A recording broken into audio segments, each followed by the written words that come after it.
Hello, my YouTube world. It's Johnny Moe coming to you with some more deck talk. Now, really, we're going to talk today. What I'm going to do is I'm going to rank all the mowers. Today's the day we're going to do the review of what I think is the best mower setup for you, and we're going to rank it in different areas. You'll see as we go. So, number one ranking, we're going to go with striping. In my opinion, what is the best striping mower? I'm going to list three of them. Number one is going to be the Scag, Turf Tiger, Cheetah, V-Ride, any of them. These mowers stripe phenomenal. The second to me would be an exmark. The exmark to me really stripes very, very well. So you got number one Scag, number two is exmark. Number three, just about any other one. You know, outside of exmark and Scag, I think they're so far advanced when it comes to striping.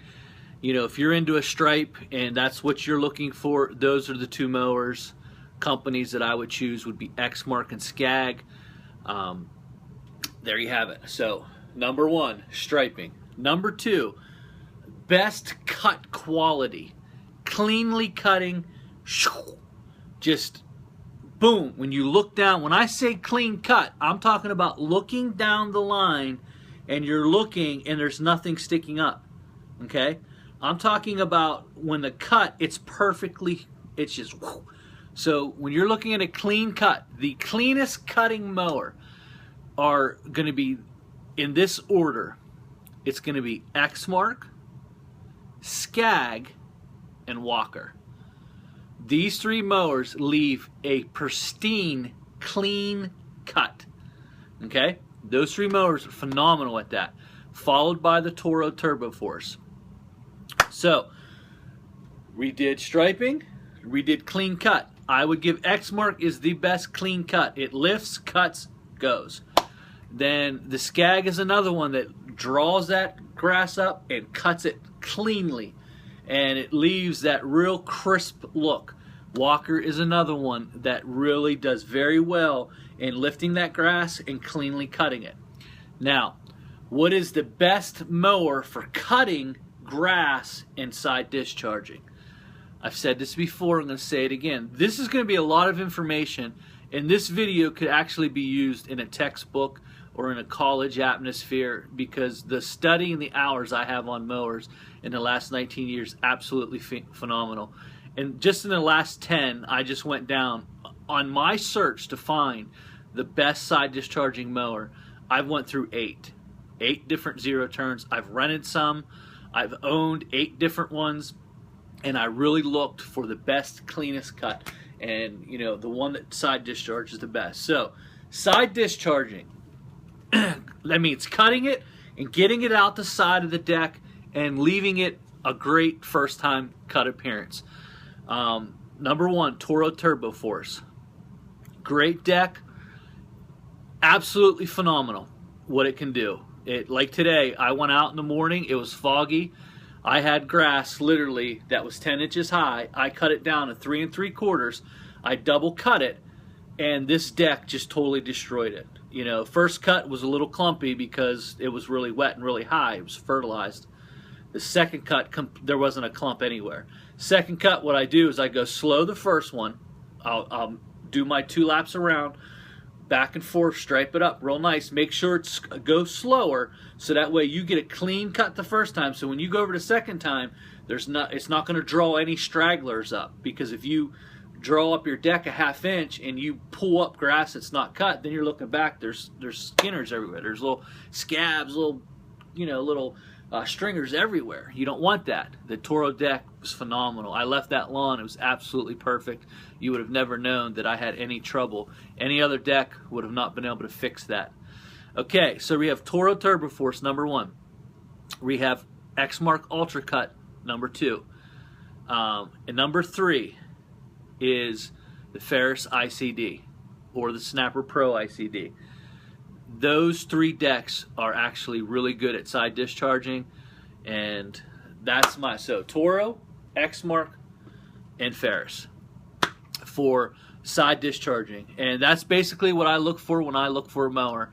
The bagger attachments are always like $300 to $3,500, very expensive. So next category in here is bagging. Which mowers bag the best?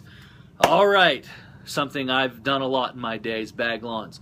I'm going to give the number one bagger Walker. First of all, that's what it's meant to do. It does very well. Number two is Snapper Ferris, the upright bagger. These things will literally bag anything. And, you know, just wet grass, high grass, does not matter. Just phenomenal. Number three would be Toro exmark with the inverted, the one that lays right on its side. Those do an excellent job. They struggle a little bit more, will plug a little bit more when it's wet out. But overall, they do a great job.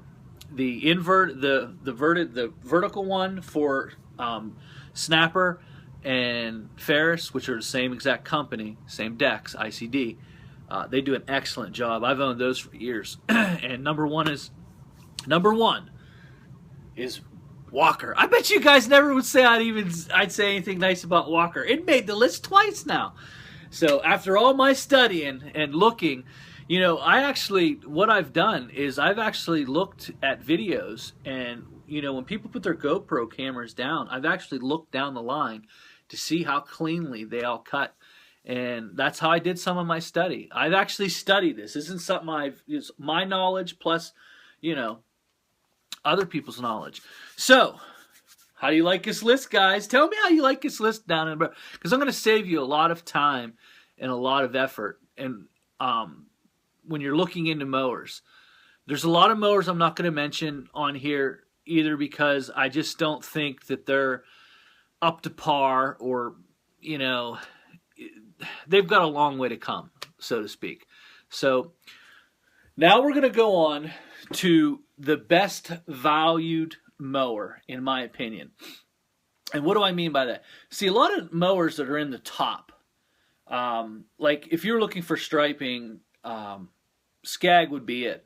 Scag's a very expensive mower, and I have to tell you, I spent $11,800 on mine, and that's over the top. Now, if I wanted to go to a Cheetah, it was actually over 12. It was like 12.5.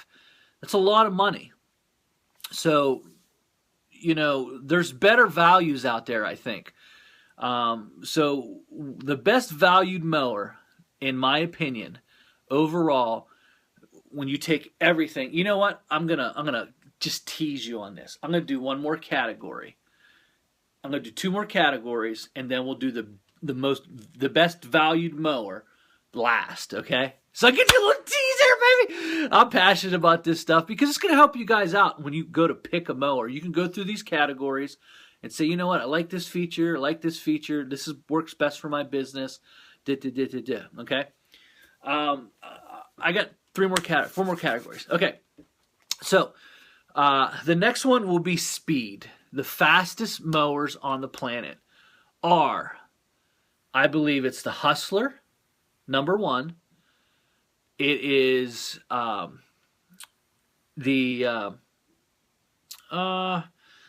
don't know. It's a toss-up. The Scag, the Hustler, and the Excalibur are all about the same. They say Excalibur's faster. They're all about the same, 16, 18 miles an hour. So you can flip these three. They're the fastest three. I've driven two of them. The Excalibur I have not driven. I did demo them back in the day. They tried to make, you know, they tried to come here a little bit, Dixie Chopper, but there's the cut quality in the Northeast, which is very subpar. It's just not a good mower up here at all. It's not viable mower here at all. Even with their little, you know, chute design. No one here owns them, and there's a good reason why. They're very fast. They look good. They're just not for the Northeast. So any of those three mowers, when I was on the Scag Cheetah, I felt a little nervous at that top end speed, 16, 17 miles an hour. When I was riding the Hustler, ooh, that was really fast. I mean, she's booking. So, I mean, you can't cut grass that fast, obviously, but when it's dry out, you can really move. But if you're into speed, those are the three. You know, check out those three. I don't know what order. If I were to pick out of those three, I'd pick the Scag Cheetah. Comfort is the next one. The most comfortable riding mower, number one by far, is Ferris. There's Ferris, then there's everything else. So until people can get the suspension of the Ferris, it's not even close. Ferris is number one. Number two, I'm going to go with a Scag Cheetah. I think Scag Cheetah is the second most comfortable ride. I enjoyed it. It's very fast. And another one, if you want to put fourth in speed, I would go Ferris, because what happens is you can cut faster over a lawn because you're not slowing down, because it's just going like this. It's just cruising right over. So Ferris is a very fast mower too. The last one would be the Toro My Ride. The Toro My Ride is definitely a mower to be reckoned with. Okay, so now let's go with toughest build. The toughest build to me would probably be a Hustler. The Hustler's built like a tank. The Scag is also built like a tank. I also feel that Toro is built like a tank. But Scag to me would probably be the best built. No, Hustler would probably be the best built mower, followed by Scag and then Toro. Those are the toughest, meanest, just phenomenal build mowers. I think they're all built pretty well today, but those seem to be the best built. So let's round it out. The most economic, best value for your mower. In picking this, I'm going to pick the fairest is 2100 series. You can get this mower for about $8,500. Nice deck, perfect setup. I like it. I think for everything you get, I think it's the best buy in zero turns. The second best buy for zero turns, in my opinion, would be the Toro 3000 series. You get a commercial mower. You can get this between $8,500 and about $10,000. I got mine for $92,000. I know a friend got his for $8,500 with rebates. I can generally get the Ferris for $8,800 no matter what. I don't need rebates or anything. I can always get that for around $85, $80. Sometimes I've even got one for $7,999, 61 inch. And again, these are all 60-inch zero turns and stuff. The last one, I would pick a Bobcat Predator. I think the value and the price on that mower is around $75, and I think that you get a lot of mower for that price. I think the Bobcat makes that list, and it makes it a very viable company going forward. Because in my opinion, in the next decade or so, what's going to happen is I believe there's going to be a lot of companies either combine to get bought out or fall off, because there's only so many people and there's only so many mowers. And when you're buying a mower, you want to make sure that your company has a big parts list. Like Toro and John Deere, these two are dynamic in parts. I guess you'd include exmark, Toro, and John Deere.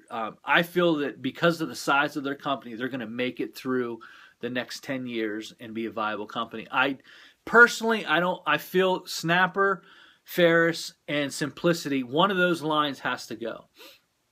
I feel it might be the Simplicity line. It may be the Snapper line. I think the Ferris line is very viable.